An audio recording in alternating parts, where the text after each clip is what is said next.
भगवते वासुदेवाय। ओम नमो भगवते वासुदेवाय। ओम नमो भगवते वासुदेवाय। ओम नमो भगवते वासुदेवाय। ओम नमो भगवते वासुदेवाय। श्रीमद् भागवत महापुराण तृतीय स्कंद। ब्रह्मा जी द्वारा भगवान की स्तुति। ब्रह्मा जी ने कहा, हे प्रभु, आज बहुत समय के बाद मैं आपको जान सका हूँ। कैसे दुर्भाग्य की बात है कि देहधारी जीव आपके स्वरूप को नहीं जान पाते। भगवान आपके सिवाय और कोई वस्तु नहीं है। जो वस्तु प्रतीत होती है वह भी स्वरूपतः सत्य नहीं है, क्योंकि माया के गुणों के छुपित होने के कारण केवल आप ही अनेक रूपों में प्रतीत हो रहे हैं। देव आपकी चित शक्ति के प्रकाशित रहने के कारण अज्ञान आपसे सदा दूर ही रहता है। आपका यह रूप, जिसके नाभि कमल से मैं प्रकट हुआ, सैकड़ों अवतारों का मूल कारण है। इसे आपने सत्पुरुषों पर कृपा करने के लिए पहले पहल प्रकट किया है। परमात्मा आपका जो आनंद मात्र भेद रहित अखंड तेजोमय स्वरूप है, उसे मैं इससे भिन्न नहीं समझता। इसलिए मैंने विश्व की रचना करने वाले होने पर भी विश्वातीत आपके इस अद्वितीय रूप की शरण ली है। यही संपूर्ण भूत और इंद्रियों का भी अधिष्ठान है। हे विश्व कल्याण में मैं आपका उपासक हूँ। आपने मेरे हित के लिए ही मुझे ध्यान में अपना यह रूप दिखलाया है। जो पापात्मा विषयासक्त जीव है, वे इसका अनादर करते हैं। मैं तो आपको इसी रूप में बार बार नमस्कार करता हूँ। मेरे स्वामी, जो लोग वेद रूपी वायु से लाई हुई आपके चरण रूप कमल कोश के गंध को अपने कर्णपुटों से ग्रहण करते हैं, उन अपने भक्त जनों के हृदय कमल से आप दूर कभी नहीं होते, क्योंकि ये पराभक्ति रूप डोरी से आपके पाद कमलों को बांध देते हैं।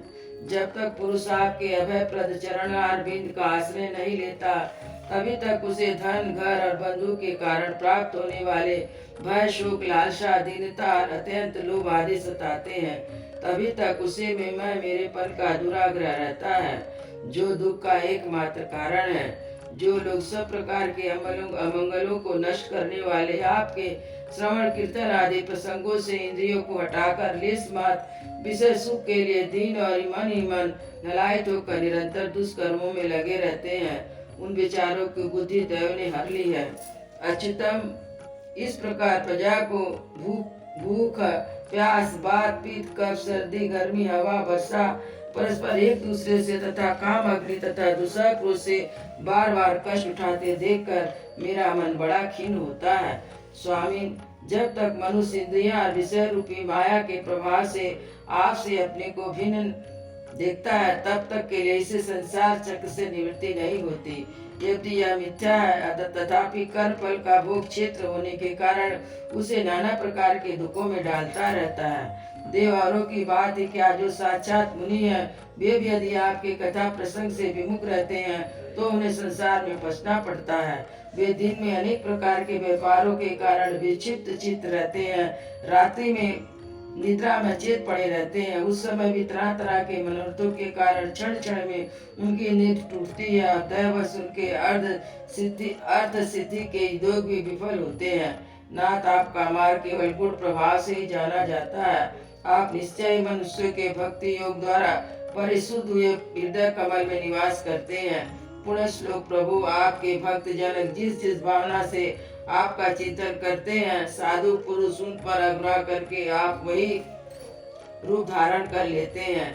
भगवान, आप एक है और संपूर्ण प्राणियों के अंतःकरण में स्थित उनके पास हितकारी अंतरात्मा है।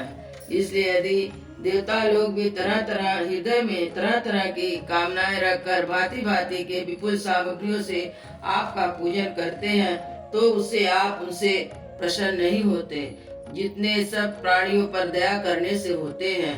किंतु वह सर्वभूत दया सत्पुरुषों को अत्यंत दुर्लभ है। जो कर्म आपको अर्पण कर दिया जाता है, उसका कभी नाश नहीं होता या क्षय हो जाता है।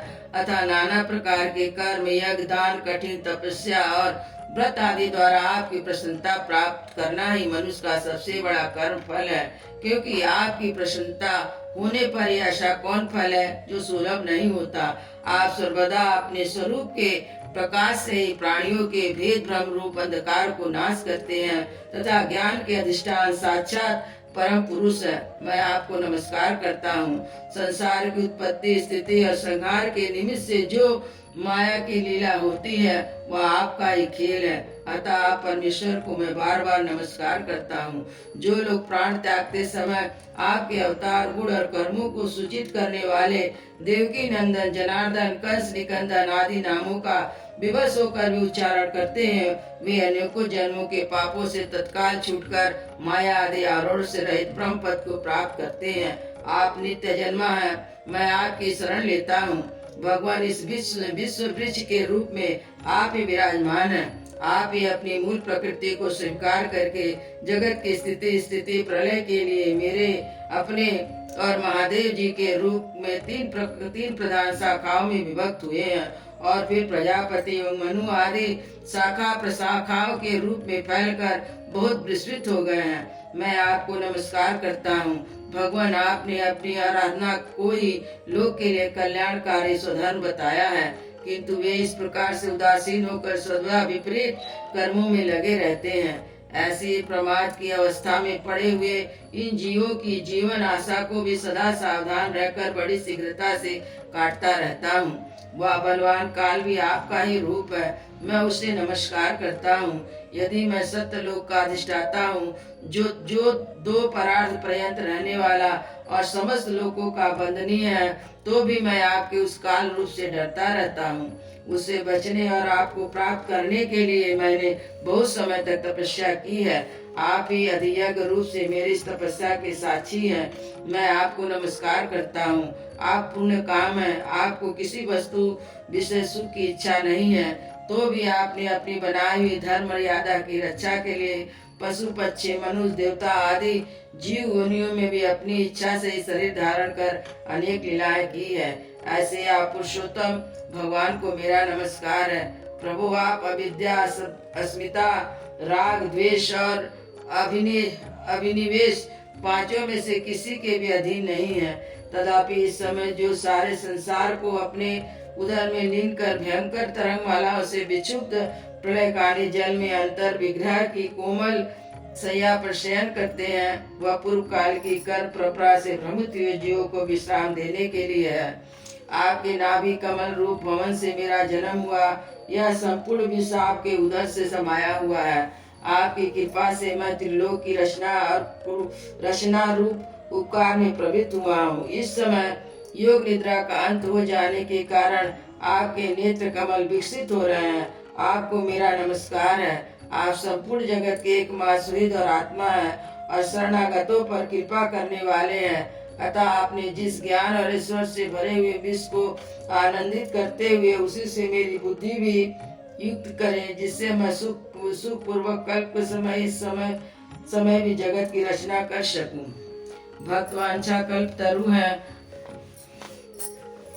अपनी शक्ति लक्ष्मी जी के सहित अनेक गुणावतार लेकर आप जो अद्भुत कर्म करेंगे, मेरी यह जगत की रचना करने का उद्यम भी उन्हीं में से एक है।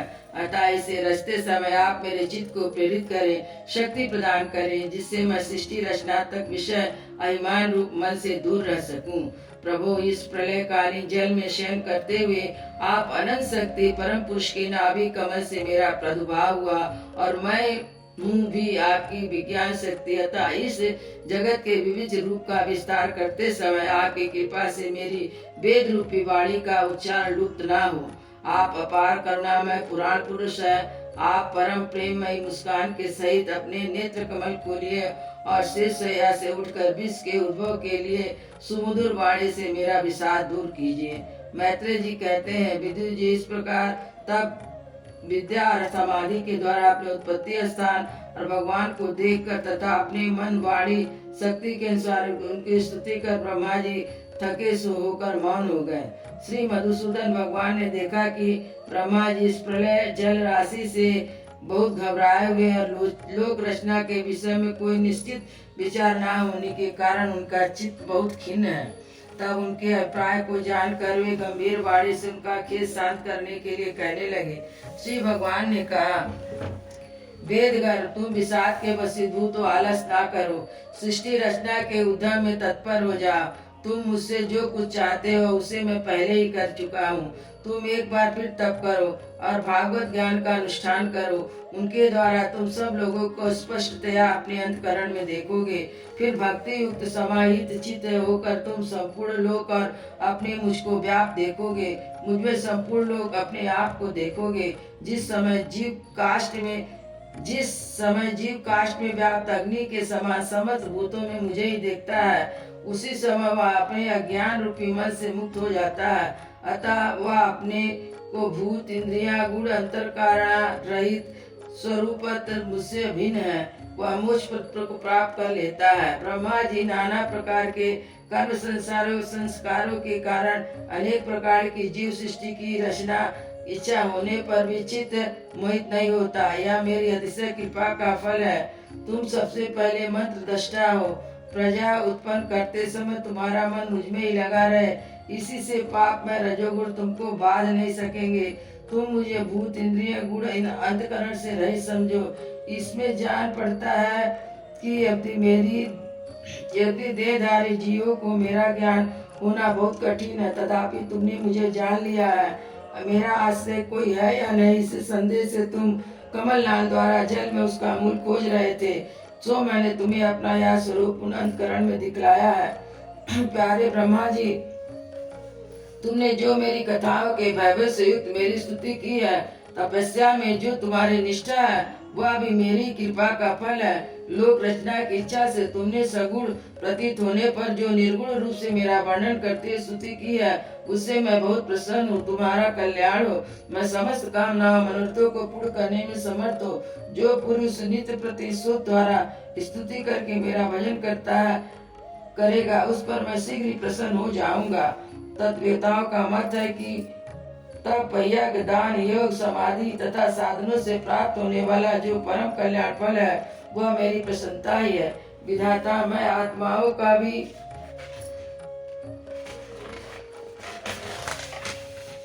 आत्मा, स्त्री, पुत्र, प्रियजनों का भी प्रिय हूँ। देहादि मेरे लिए प्रिय है, यह मुझसे ही प्रेम करना चाहिए। ब्रह्मा जी, त्रिलोक की तथा जो प्रजा इस समय मुझ में लीन है, उसे तुम पूर्व कल्प के समान मुझसे उत्पन्न हुआ अपने सर्ववेदमय स्वरूप से स्वयं ही रचा है। मैत्र जी कहते, प्रकृति और पुरुषों के स्वामी कमल नाभ भगवान सृष्टिकर्ता ब्रह्मा जी को इस प्रकार कहकर जगत की सृष्टि अभिव्यक्त करवा कर अपने उस नारायण रूप से अदृश्य हो गए। अयोध्या श्री राम लला की जय, वृंदावन बिहारी लाल की जय, गुरुदेव महाराज की जय। जय जय सीताराम।